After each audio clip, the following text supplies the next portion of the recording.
I thought I might as well make 2 videos in one day. I usually hate 2-part videos, so this is going to be about a different topic. Today, I'm going to slightly redress the topic which I got quite a lot of feedback from, which is suicide.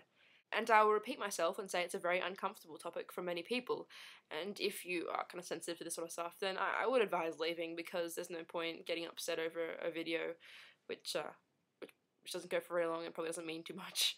I've been really thinking about the difference between hurting yourself and attempting suicide, and this is a very morbid topic, but I do think that this is quite a relevant one. Because a lot of people get the urge to hurt themselves, and they do cut themselves, but doctors and psychologists can misinterpret this as attempting suicide and wanting to kill oneself. And I think there's a very there's a very big difference between the two, because if you've ever been through it, you would know the difference. I mean, if you really wanted to kill yourself, you would really try, and cutting yourself every now and then doesn't really mean that you want to kill yourself. I find for a lot of people who I talk to about cutting, it's more of a release for them. Like, when you get all these emotions build up, it's a release. And I even, that in itself I find quite strange. I don't see how that can be a release. But, I mean, I agree with them. I felt the same way. Cutting yourself is completely different, I think. Even though cutting yourself is one way which is quite common for people to attempt suicide.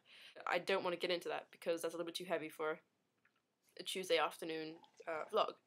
I think misinterpreting this, so, you know, saying that cutting's pretty much a part of the same problem as attempting suicide, is a very, it can be a misconception or a mistake, misjudgment if you like, which can have a really big impact on, well, the patient sounds a bit silly, or the victim doesn't really quite fit, but on the person who's asking for help, because you could easily give the wrong advice. And I think, of course, especially if this is professional or medical advice, that there become different courses of actions for either thing. For example, attempted suicide is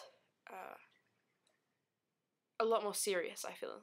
I mean, they're both very, very serious, but attempted suicide, I think, is obviously a lot more serious, because this person is seriously wanting to kill themselves, and that is what they plan to do. They've made a conscious decision that they have to escape. And, you know, that's when you can start getting lifeline in and all this stuff. A lot more serious stuff than cutting yourself. If it's really about cutting yourself, you kind of have the time to kind of slow down and work out what the problems are, where this is stemming from, and how you can fix it properly, and kind of treat it and manage it. But when it comes to attempted suicide, I think the process is more rushed, because it needs to be, and it needs to be treated a lot more seriously and a little bit differently.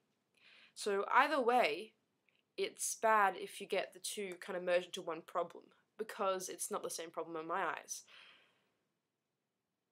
If you're going to treat a person who's attempting suicide, you know, as kind of a cutter, you could make the fatal mistake of enabling treatment to kind of slow down a little bit and focusing on the problems where this is stemming from. That could lead to the person killing themselves before you can help them. Unfortunately, they probably won't get help in time. On the other hand, if you treat a cutter like a suicidal patient, victim, person, whatever you want to say, I think it can also be quite difficult, because you're not getting to the sources of their problem, and you're not necessarily really treating it right. And by constantly bringing up the subject of suicide and death, you're more likely to get them to think about it more and start considering suicidal options. And we don't want that, obviously. Especially as a professional, you don't want to be killing off your clients. I would really like to hear your opinion on this topic, even if you haven't ever been to a psychologist or a psychiatrist or a doctor or any of this stuff, even if you haven't cut yourself or you've never been suicidal, any of those things. I just really like to hear your opinion on this, because I do believe, it's a strong belief of mine, that these two things are quite separate, and I think that you really can't treat them as the same problem, because both of them have different results, different causes a lot of the time, and it's just a total different degree of seriousness when it comes to this regarding someone's personal health and safety. That's all. I'll cut it off here. So, formal spring me, comment, do whatever you want. All the links are down in the doobly-doo. You know where to go. That's right, in my pants.